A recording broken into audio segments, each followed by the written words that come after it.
নমস্কার সকলকে, কেমন আছো সবাই? মৌসুমি রান্নাঘরের আরও একটি নতুন পর্বে তোমাদের সকলকে স্বাগত জানাই। ভিডিও শুরুতেই বুঝতে পেরে গেছো আজকে তোমাদের জন্য কিসের রেসিপি নিয়ে এসেছি। আজকে তোমাদেরকে একদম দোকানের মতো বালুশাহী বানিয়ে দেখাবো। তার জন্য প্রথমে আগে শিরাটা বানিয়ে নিচ্ছি। শিরাটার জন্য 1 বাটি মতো চিনি আর ওই বাটিরই 1.5 বাটি মতো জল দিয়ে সসপ্যানে বসিয়ে দিলাম। আর ফ্লেভারের জন্য 2টো এলাচ এভাবে একটু ফাটিয়ে দিয়ে দিচ্ছি। এবারে এই চিনি শিরাটাকে কিছুক্ষণ জাল করে নিতে হবে। যতক্ষণ জাল করা হচ্ছে ততক্ষণ আমি আটাটাকে রেডি করে নিচ্ছি। এখানে আমি একটা মিক্সিং বোল নিয়েছি, এর মধ্যে 1 কাপ মতো নিয়ে নিলাম ময়দা। এটা তোমরা আটাতেও করতে পারো। আর এর মধ্যে 1 চিমটে মতো নুন দিয়ে দিচ্ছি।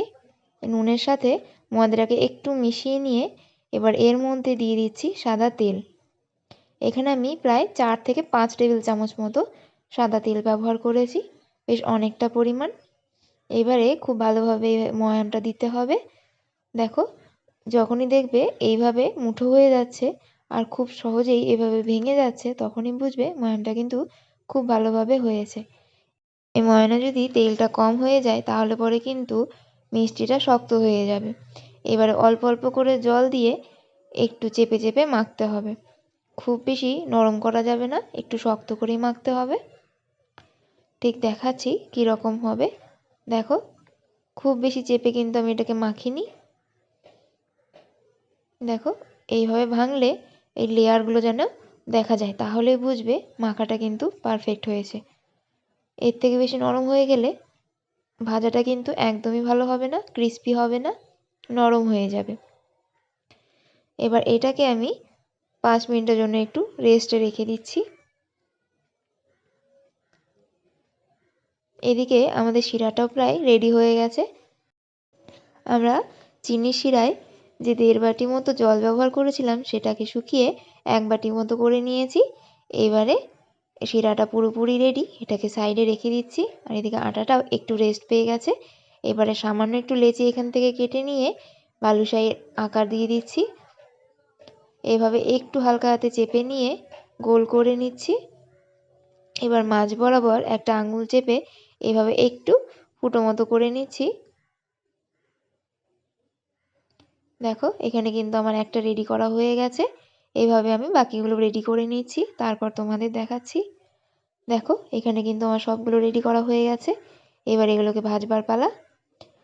কড়াইয়ে তেল দিয়ে দিলাম।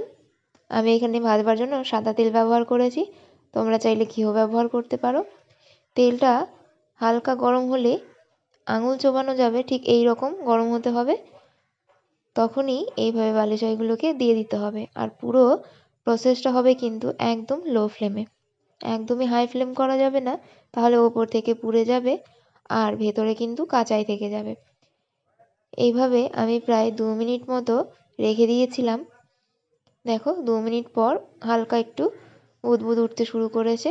এইবার এইভাবে একটু উল্টে দিচ্ছি। বালুশাহীগুলোকে ভাজতে মোটামুটি আমার 8 থেকে 9 মিনিট মতো টাইম লেগেছে লো ফ্লেমে। আর এইভাবেই লো ফ্লেমে আমি এটাকে গোল্ডেন করে ভেজে নিচ্ছি। দেখো, খুব সুন্দরভাবে কিন্তু ভাজা হয়ে গেছে। এর থেকে আর বেশি কালার আমি আনছি না। তোমরা চাইলে আর একটু লালচে করে তুলে নিতে পারো, তবে আমি এখনই তুলে নিচ্ছি। এইভাবে একটা ছাঁকনির সাহায্যে তুলে নিয়ে বাকি যে তেলটা থাকবে সেটা একদম ভালোভাবে ঝরিয়ে পুরো চিনি শিরার ওপরে দিয়ে দিচ্ছি।